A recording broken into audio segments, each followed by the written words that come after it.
Hello, my name is Lisa True. I'm the MDR Nurse Coordinator with the California Department of Public Health MDR-TB Service. Today, my colleague Leslie Henry and I will be discussing the nurse case management of multi-drug resistant TB. The overall goal of TB nurse case management is to provide patient-centered care that results in the completion of treatment and also to stop the transmission of MDR-TB. Because the treatment of MDR-TB is so long and involves many medications with serious side effects, achieving these goals is not a simple task. The guidance we're presenting today is based on accumulation of information from the Curry Drug-Resistant TB Survival Guide, recent WHO Drug-Resistant TB Guidelines, the Curry and the International Council of Nurses Nursing Guide for Management of Side Effects, and our collective experience from the California MDR-TB Consultation Service. During our talk today, we're going to identify the key components of nurse case management for patients with MDR-TB so that if you are assigned a patient with MDR, you'll have a clear understanding of what your role and the scope of work will be, which is much more extensive than it is for managing a patient with pan-sensitive TB. We're going to be sharing some useful tools and resources that we use that hopefully will be helpful to you to support you in your role. And we'll be describing some of the common side effects you might encounter so you're able to manage them appropriately. Providing care for patients with MDR-TB is really a team effort. It's really important that roles and responsibilities are clearly delineated and understood.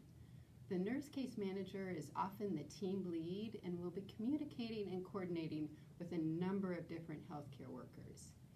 It's really the nurse's role to set the tone of providing patient-centered care, and this means taking the time to get to know the patient so that treatment and all the necessary monitoring can be appropriately coordinated and tailored to the patient's needs.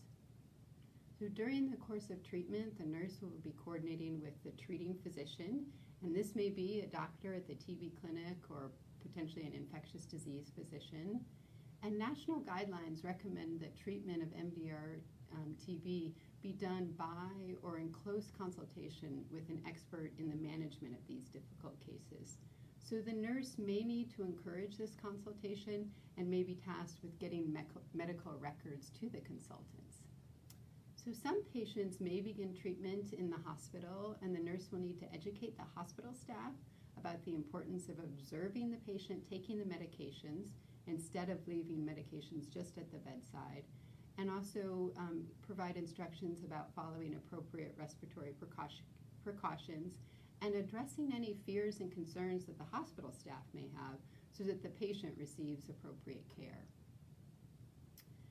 The nurse will also be in close communication with DOT workers who will be seeing the patient daily and may be the first person to identify or hear about side effects.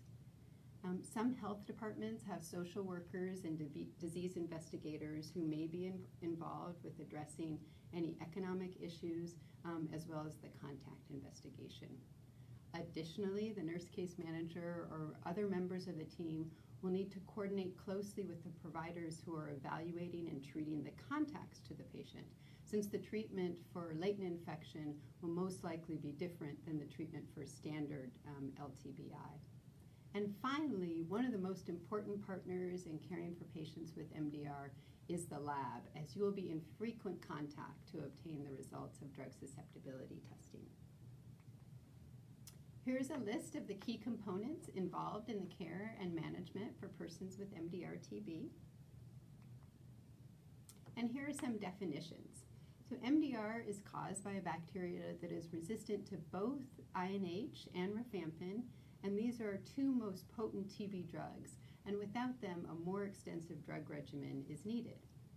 XDR-TB is caused by a bacteria that is resistant to INH, rifampin, a fluoroquinolone, and one of the three injectable drugs. XDR-TB is difficult to treat because there are fewer drug options available. Polydrug resistance is caused by a bacteria that has resistance to more than one TB medication, but not both INH and rifampin. For example, an organism that is resistant to INH and PZA. So drug-resistant TB is diagnosed by molecular and phenotypic or growth-based drug susceptibility test. Molecular technology is enabling much more rapid diagnosis of drug resistance. It's important to note, though, that new technologies generate new questions, and the best way to interpret molecular resistance results is still evolving. Nurse case managers should have an understanding of the laboratory practices of the facilities processing their patient specimens and how to access these rapid molecular tests so that the MDR-TB can be diagnosed quickly. So for more information about lab tests for diagnosing drug resistance TB, you can watch another video at this site specifically about diagnosing MDR. Next, I'll be talking about treatment of MDR-TB and the medications commonly used. So treatment with the appropriate drug regimen represents the patient's best hope for cure. MDR treatment guidelines have recently been updated, and it's especially important that expert consultation is sought so that the most current guidelines are being followed. New WHO guidelines were released in 2018 and consolidated in 2019. And new U.S. national MDR guidelines are anticipated by 2020. So nurse case managers should be familiar with these guidelines to help understand and explain the treatment regimen to your patients. The main treatment recommendations to know include that the regimen should include at least 4 medications that are not known to be resistant. The initial regimen may contain 5 to 6 drugs while you're waiting for complete drug susceptibility results. Newer treatment regimens may be all oral regimens, or they may include an injectable agent for the first 6 months of treatment. And it's important to be aware that the treatment duration is long, generally at least 18 months. So nurse case managers are not expected to be experts on treatment, but you should review the regimen with a critical eye, and if the initial regimen has fewer than 4 drugs, or if there are drugs in the regimen that have documented resistance, you should raise questions. Once the initial treatment regimen has been prescribed, the nurse should become familiar with the medications, the dosage, and the side effects. This may seem like a daunting task at first, but the MDR Survival Guide has helpful medication sheets, like the excerpt here, that lay out the critical information you will need to know, including the dosage, preparation, and adverse reactions. An important task for the nurse is determining how the drugs will be ordered. This will depend a bit on how medications are provided in your area. Some of the newer TB medications are not available through regular commercial pharmacies and require additional paperwork, and I'm going to review these a little later in the presentation. So you can expect that the medications will change after the start of therapy as additional drug susceptibility results become available and depending on how well the patient can tolerate the medications. Here's a summary of the table from the new WHO treatment guidelines, and these guidelines recommend that levofloxacin, bedaquiline, and linezolid be included in all MDR treatment regimens, assuming there's no resistance, and that either one or both of the Group B drugs, that's clofazimine and cycloserine, and additional drugs from Group C can be added to complete the regimen. In the U.S., some TB programs use the injectable agent, usually amikacin, as part of the initial MDR regimen. This decision will be based on the availability of other drugs, provider preference, and the side effect profile and other comorbidities your patient may have. So here are a few more details about the newer drugs included in the WHO guidelines. So the first is bedaquiline. Bedaquiline was FDA approved for use in the U.S. in 2013. The standard course is for 6 months, and bedaquiline is not available through commercial pharmacies. So the provider or the pharmacy will need to contact Metro Medi-Cal. This is the national specialty pharmaceutical distributor in order to obtain bedaquiline. Luckily, the National TB Controllers Association has developed a useful guide about ordering, and this information is listed at the end of the presentation. The main side effects for bedaquiline are prolongation of the QTC interval, hepatitis, and nausea. So I'm going to talk a little bit more about the QTC interval. So as many of you may know, the QT interval is measured by performing an EKG, which measures the electrical activity of the heart over a period of time. And the QT interval is important because it expresses the time it takes for the heart muscle to recharge between beats.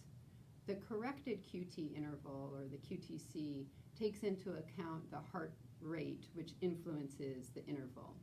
So a prolonged QTC can cause sudden dangerous arrhythmias. Not everyone who has a prolonged QTC has these dangerous heart rhythms, but when they do occur, they can be fatal. So patients receiving these newer drugs, including bedaquiline, will need regular EKG monitoring. And Leslie's going to talk about this a little more later in the presentation. So clofazimine is another drug included in the WHO treatment guideline recommendations. Clofazimine was originally introduced in 1969 for the treatment of leprosy, but a number of studies have shown that clofazimine-containing TB regimens, including the short course regimen, have good outcomes, and the drug is generally well tolerated. So WHO recommends that clofazimine is a second-line compound for use in combination with other drugs for the treatment of drug-resistant TB. Clofazimine is not commercially available in the U.S., and to obtain the drug, the provider will need to contact FDA and Novartis. The main side effect is skin discoloration, GI intolerance, and again, QTC prolongation. So the next of the newer drugs is Dilamidid, and WHO has classified Dilamidid as a Group C drug because strong evidence for its use as a priority drug is still lacking. Dilamidid does not have FDA approval for use in the U.S., but may be obtained through the FDA and the manufacturer through their compassionate use approval process. The last of the newer drugs is Protominid, and that just recently received FDA approval for use in the U.S. in combination with bedaquiline and linezolid for persons with MDR-TB or treatment-intolerant, non-responsive MDR-TB. It is not yet currently available, but it should be available soon. The main side effects reported include peripheral neuropathy, acne, anemia, and nausea and vomiting. So, as a nurse trying to learn these medications all at once, you can imagine how overwhelmed your patient may be with understanding the diagnosis and treatment of MDR-TB. Patients with MDR-TB typically face many stressors, including the diagnosis of a potentially life-threatening disease, issues of stigma, serious side effects, and economic hardships. So the nurse case manager really plays a key role in providing emotional and social support by listening to the patient and problem solving so that the patient can adhere to treatment through completion. All patients and their family members should receive education about MDR-TB, its treatment, and the need for adherence to therapy. Often patients have received the initial diagnosis and information from the treating clinician, and the nurse will be reviewing information with the patient and the family over the first week. It can be helpful to have the patient report back what they have heard and what they understand so you can quickly address any misunderstandings. Also, asking up front what the patient and family members are most concerned about can be helpful because patients are often less likely to comprehend the treatment information if they are fearful or preoccupied with major worries about jobs or family members or upcoming events that they're worried about missing. You can also ask the patient how they like to receive information. Some people want to hear all the diagnosis, medication, side effect information up front, and other people prefer to hear information gradually to avoid being overwhelmed. And at the beginning, practical information such as how to contact the case manager, the DOT worker if side effects occur, is also very important. and providing some anticipatory guidance and letting the patient know that they may feel worse before feeling better can help them manage and also set realistic expectations. So a key activity to support adherence is directly observed therapy, and DOT is the standard of treatment and is essential for patients with MDR-TB. We really don't want additional resistance to be acquired over the course of treatment if patients aren't taking treatment appropriately. So by seeing the patient daily, the nurse or DOT worker can observe for side effects and changes in behavior that could be related to TB medications. It'll also be really important to identify and optimize management of other medical conditions that could impact the response to treatment and adherence. Some drugs used to treat other comorbidities may interact with the MDR medications and may require a change in treatment. So working with other community providers and organizations can be helpful in addressing specific challenges and providing the patient additional support. Also, enablers like transportation vouchers and grocery gift cards can help address some of the economic hardships patients often face when they start treatment and are unable to work. And also incentives tailored to patient preference can provide an extra boost when patients are getting fatigued or discouraged from taking medications. Because MDR treatment is so long, patient concerns may change over the course of treatment, particularly as different side effects emerge later in treatment or as patients go back to work and have those additional stresses in their life. We often say that MDR treatment is like a marathon. It's definitely not a sprint, and it can be helpful to break down treatment into mini milestones so that there can be a sense of accomplishment, even when there still be months to go in treatment. In California, we also compare MDR treatment to chemotherapy. This can help others understand that the drugs themselves can be difficult to tolerate, but they're still critical for the successful treatment. So the overall goal is to gain and retain the patient's commitment to the treatment plan. So it's often important to allow the patient to make choices as much as possible within the overall treatment plan. So now I'm going to turn it over to Leslie, who's going to talk about respiratory isolation and other key components of nurse case management.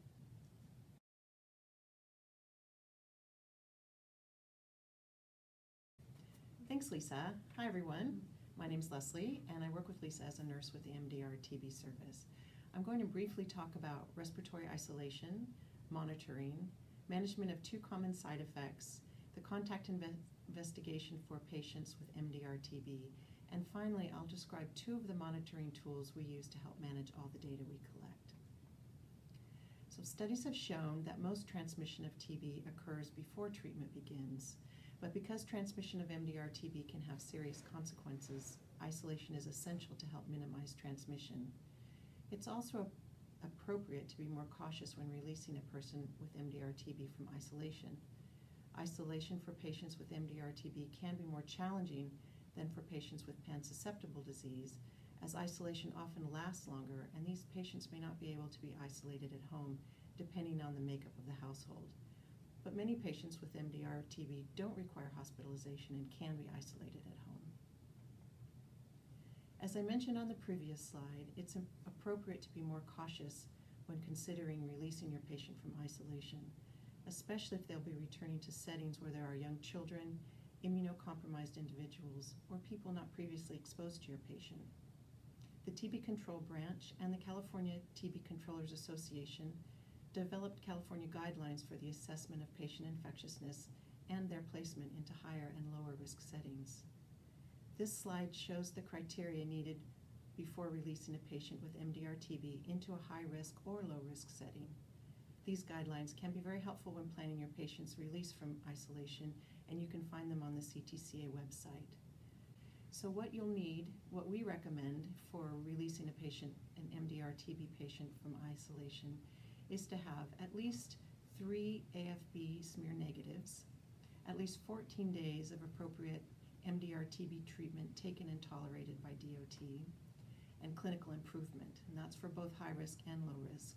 In addition, anybody getting released into a high risk setting will also have to have at least 2 consecutive negative sputum cultures. These next few slides show our MDR service recommendations for monitoring. Depending on what's happening with your patient, you may need to monitor more frequently.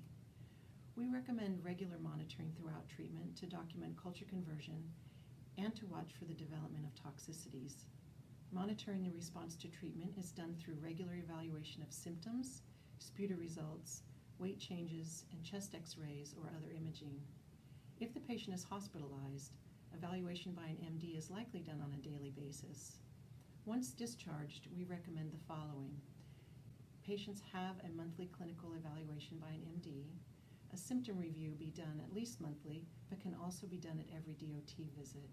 You will definitely want to document improvements or worsening of symptoms.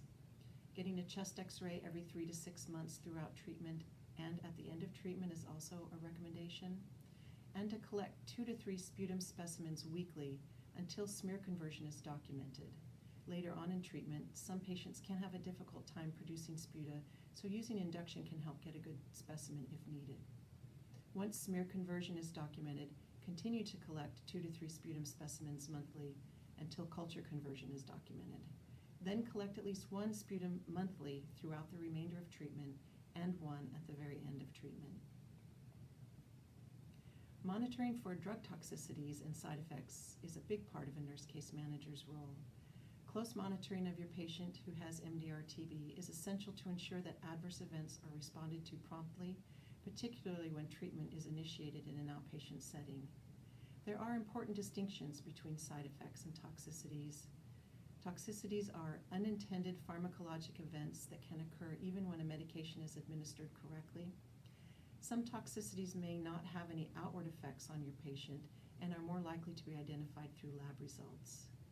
Toxicities can be serious and may require treatment or hospitalization. They typically require a change in a medication dose or removal of the medication from the regimen altogether. Some toxicities can be life-threatening and often indicate the need for more frequent monitoring. An example of a toxicity is hearing loss or renal impairment when an injectable agent is being used. A side effect, on the other hand, is a secondary unwanted effect that occurs due to drug therapy. Nausea is a very common side effect. Side effects are more of an unpleasant reaction to a particular medication and are not necessarily damaging to a patient's health. Side effects tend to happen early in treatment, and the patient will likely complain about them to you. They typically do not require a change to the treatment regimen, and while we do expect to see some side effects in patients who are on MDR-TB treatment, it's important to address them quickly. Because toxicities may not have any outward effects on your patients, it's very important that they get labs and other screening tests done on a routine basis. This slide shows a list of some of the routine toxicity monitoring done for a patient taking MDR-TB medications. What you will monitor for depends on the specific regimen your patient is on. For example, if your patient's on linezolid, you'll collect a CBC weekly for 1 month and then monthly throughout treatment. You'll also want to check monthly for peripheral neuropathy, visual acuity, and color discrimination. If your patient's on bedaquiline, you'll get electrolytes at baseline and monthly, and then important to get an EKG at baseline and then at 2, 12, and 24 weeks. If they are on more than 1 QT prolonging drug, more frequent EKG monitoring is recommended. If your patient is on cycloserine, you'll want to monitor for depression every month. For PZA, you'll do baseline LFTs and then monthly.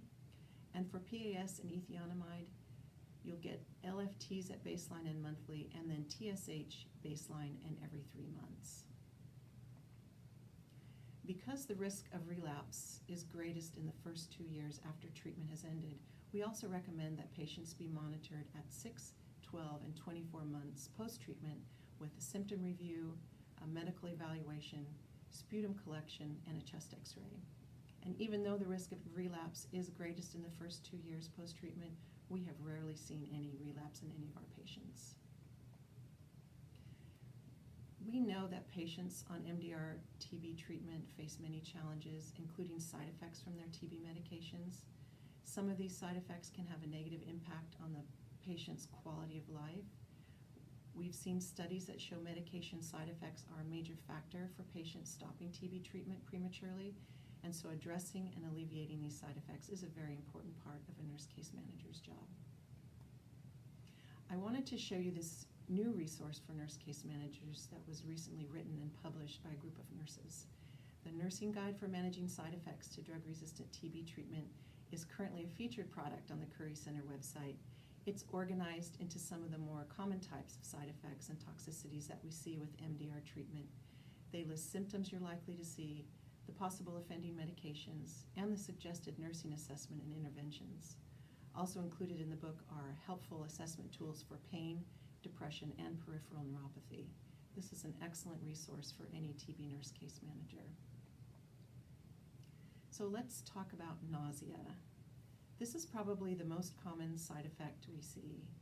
Nausea with or without vomiting usually occurs early on in MDR treatment and typically improves over time. But it can also last throughout treatment or go away and then return later in treatment if a new drug is added to the regimen. Some possible offending medications include ethionamide, PAS, and bedaquiline, but nausea can be seen with any medication. If your patient has nausea, you will want to assess for any hepatitis symptoms, GI bleeding, dehydration, and if you find any of these, you'll want to alert your MD right away. You will also want to counsel your patient that some nausea is expected early in the MDR-TB treatment, that it typically resolves in a few weeks, and you want to encourage your patient to stay hydrated, to eat small, frequent meals, and sometimes drinking ginger tea and sucking on hard candies can help with nausea. If the nausea is especially bothersome to your patient, consider giving an antiemetic 30 minutes before taking the meds. When starting ethionamide or PAS, we recommend slowly ramping these drugs up to the desired dose over a few days. If you suspect your patient has anticipatory nausea, try giving an anti-anxiety medication about 30 minutes before they take their TB meds. The next side effect we often see is peripheral neuropathy. This is described as weakness, numbness, or pain, typically in the hands and feet. The possible offending medication for peripheral neuropathies are linezolid, INH, and cycloserine. Peripheral neuropathy is dose-dependent and typically appears later in treatment. Patients on these meds should also take supplemental vitamin B6, but it's important to know that vitamin B6 related neuropathy has been reported when dosed at more than 100 milligrams daily. Appendix C in the nursing guide that I just mentioned previously has an assessment tool to identify and monitor peripheral neuropathy at baseline and throughout treatment. Managing all of this information you'll be collecting can be daunting, so I want to show you some tools that we use to help keep track of patient information. The first tool is a drugogram. This is an example of the drugogram that Lisa and I use. It's designed so you can see at a glance your patient's medication regimen, along with start and stop dates, dose changes, patient weights, and bacteriology results. Identifying information is at the top, and along the bottom of the drugogram are the drug susceptibility results, both molecular and phenotypic. You can find an example of this tool in the MDR Survival Guide. Now, there are different styles of drugograms out there, but essentially the ones that will be most useful to you as a case manager will have all of these components. We know that case management of MDR-TB is demanding and complex. The case manager is responsible for ensuring that monitoring for toxicity and clinical response occurs and that abnormal results are brought to the attention of the treating physician. It can be challenging to remember when specific monitoring activities are necessary for patients with MDR-TB. Patients who don't get the necessary monitoring for toxicity and clinical improvement may experience preventable adverse events and poorer outcomes. This checklist was developed to assist case managers in knowing when and what monitoring activities should be performed for their patients. Using this checklist can help reduce errors and omissions in monitoring and will lead to better overall patient management.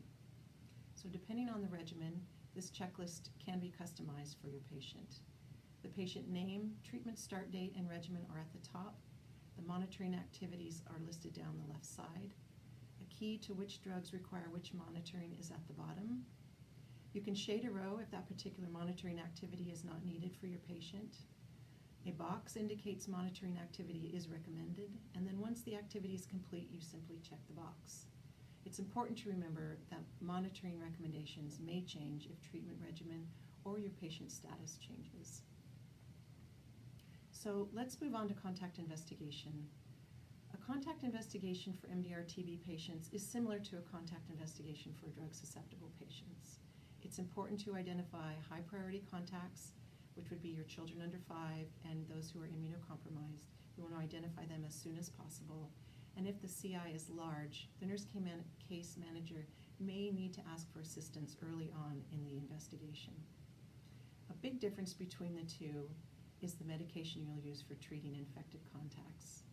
When deciding on treatment of latent TB infection in MDR-TB contacts, you need to really take into account the following: the drug susceptibility pattern of the source case, the infectiousness of the source case, the closeness and intensity of the exposure, the contact's risk of exposure to drug-susceptible TB, the likelihood that contact will progress to active TB disease, and the efficacy and toxicity of potential anti-TB drugs for the treatment of LTBI. Our MDR service typically recommends a fluoroquinolone for 9 to 12 months for the treatment of LTBI in MDR contacts. If for some reason the contact cannot take LTBI treatment, clinical monitoring of contacts is a reasonable alternative to LTBI treatment. So to summarize, a nurse case manager's main role is to provide patient-centered care and support the patient through treatment completion. It's important to individualize patient education messages and allow the patient to participate in decision-making. Monitoring for response to treatment and toxicities is important. Nurse case managers should have good organizational skills and pay attention to details. Monitoring tools can help track your progress. Prompt management of side effects is important for patient adherence. And now I'd like to turn it back over to Lisa for the final part of the presentation.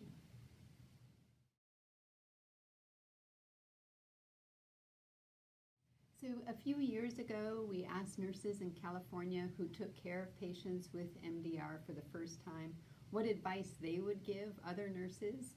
One nurse replied with the following. She said, "Use your resources. Do not feel like you're on your own. Ask for help. Nobody expects you to know or have all the answers. Talk to your patients as much as you can. Develop a close relationship with him or her. Spend time talking to them. If you do, they will tell you exactly how they're feeling, good or bad, and always tell them the truth."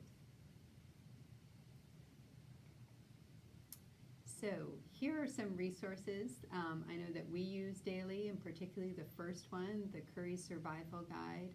As mentioned earlier, it has a lot of detailed information on the medications, and there's also a chapter specifically on case managing and monitoring, so you don't have to memorize these things. They're really written down and available for you. So lastly, I mentioned that treating MDR-TB is a team effort. So Leslie and I would like to acknowledge the contributions of our California MDR team members pictured here. Most notably, we want to thank Maria Husari, who helped put together these slides, and also Ann Raftery, another nurse colleague who is at the Curry Center. So thank you.